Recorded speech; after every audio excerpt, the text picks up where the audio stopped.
పశ్చిమ గోదావరి జిల్లా భీమవరంలో జరిగిన ఆక్వా రైతుల మహాసభలో వైఎస్ఆర్సీపీ అధినేత మాజీ ముఖ్యమంత్రి వైఎస్ జగన్మోహన్ రెడ్డి కూటమి ప్రభుత్వంపై విరుచుకుపడ్డారు.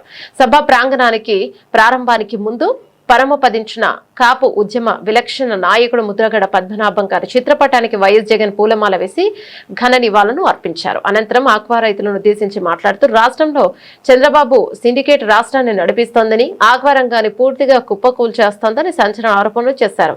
ఇష్టానుసారంగా ధరలు పెంచేస్తూ ఆక్వా రైతుల పొట్టకొడుతున్నారని మండిపడ్డారు. మన కర్మ ఏమిటి అని చెప్పి ఒక్కసారి గమనించినట్లయితే ఆశ్చర్యంగా ఆక్వా రైతులకు సప్లై చేసే ఫీడ్ కానీ, చివరికి పంట కొనుగోలు కానీ, చివరికి ప్రాసెసింగ్ కానీ, ఈ ప్లాంట్లన్నీ కూడా చంద్రబాబు నాయుడు గారి సానుభూతి పరులకే ఇవన్నీ కూడా ఉండడం ఈ రాష్ట్రంలో రైతాంగం చేసుకున్న కర్మ. అంటే ఇవాళ పరిస్థితి రాష్ట్రంలో ఎలా ఉంది అని అంటే, వాళ్ళు ఎలా కావాలి అని అంటే అలా నడుపుతా ఉన్నారు. సీడు కొనేటప్పుడు సీడు రేటు ఎంతో వాళ్ళే నిర్దేశిస్తారు. ఫీడ్ కొనేటప్పుడు ఫీడ్ రేట్ ఎంతో కూడా వాళ్ళే నిర్దేశిస్తారు.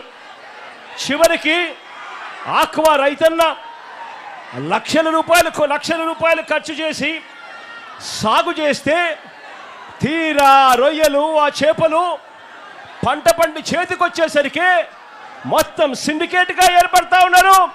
రేట్లు మాత్రం డమాలని చెప్పి పడేస్తా ఉన్నారు. ఈ రాష్ట్రంలో చంద్రబాబు నాయుడు గారి సానుభూతి పరుల సిండికేట్ ఈరోజు ఈ రాష్ట్రాన్ని నడిపిస్తూ ఉంది. 4 నెలల కాలంలోనే, అంటే మొన్న ఫిబ్రవరిలో ఒకసారి రేటు పెంచారు. ఆ తర్వాత మరోసారి మళ్ళీ జూన్ వచ్చేసరికి 4 నెలలు తిరక్క మునిపే మళ్ళీ ఒకసారి రేటు పెంచారు.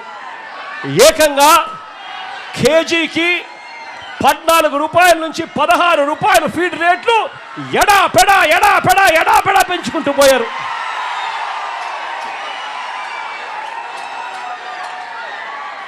రైతుల అంగీకారం లేకుండానే, రైతుల గోడు వినకుండానే ఆప్సరా చట్టాన్ని ధిక్కరించి వీళ్ళు ఇష్టానుసారంగా రేట్లు పెంచుకుంటూ పోతా ఉన్నారు.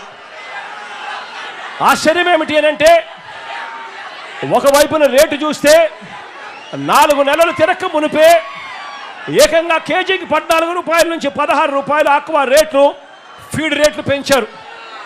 పెంచి తూతూ మంత్రంగా చంద్రబాబు గారు చెప్పారు అనంటూ 2 రూపాయలు తగ్గించారు. నేను అడుగుతా ఉన్నాను, కేజీకి పెంచింది 4 నెలలు తిరక్క మునిపే 14 రూపాయల నుంచి 16 రూపాయలు పెంచింది ఎక్కడ? తగ్గించింది కేవలం ముష్టేసినట్టు 2 రూపాయలు తగ్గించడం అంటే ఏమిటి అని అడుగుతా ఉన్నా. ఇది ఎలా ఉంది అనంటే, చంద్రబాబు నాయుడు గారి భాషలో చెప్పాలి అంటే 100 కొరడాల దెబ్బలు కాదు, 98 కొరడాలే అని చెప్పినట్టుగా ఉంది చంద్రబాబు నాయుడు గారి భాషలో. నేను అడుగుతా ఉన్నాను, ఈరోజు ఆక్వా పంటలో ఫీడ్ ఖర్చు 60% కేవలం ఫీడ్ ఖర్చే ఈరోజు ఆక్వా పంటలో అవుతుంది. అలాంటిది ఇష్టానుసారంగా ఫీడ్ రేట్లు పెంచుకుంటూ పోతే రైతాంగం ఎలా బ్రతుకుతుంది అని చెప్పి నేను చంద్రబాబు నాయుడు గారి ప్రభుత్వాన్ని గట్టిగా నిలదీస్తూ అడుగుతా ఉన్నా. ఈ ప్రభుత్వం మీద ఒత్తిడి తీసుకొచ్చే కార్యక్రమాలు ముమ్మరంగా సాగుతాయి.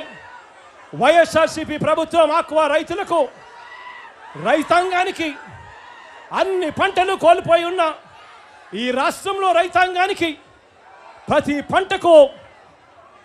పంట వేసిన ప్రతి రైతాంగానికి చెయ్యి పట్టుకొని నడిపిస్తూ, ఆ రైతాంగానికి తోడుగా ఉంటూ, ఆ రైతన్నల కోసం ఉద్యమ బాట పడుతుంది అని చెప్పి కూడా ఈ సందర్భంగా ఖచ్చితంగా చెప్తా ఉన్నాను.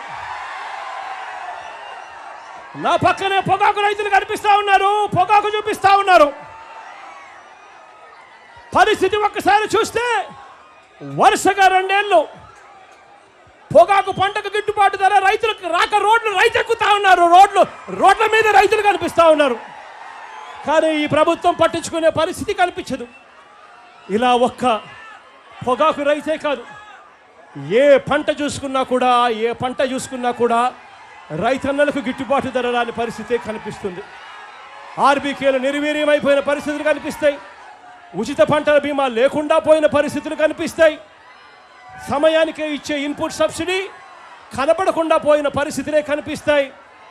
రైతు భరోసా అన్నది ఒక మోసంగా మిగిలిపోయిన పరిస్థితులే కనిపిస్తాయి.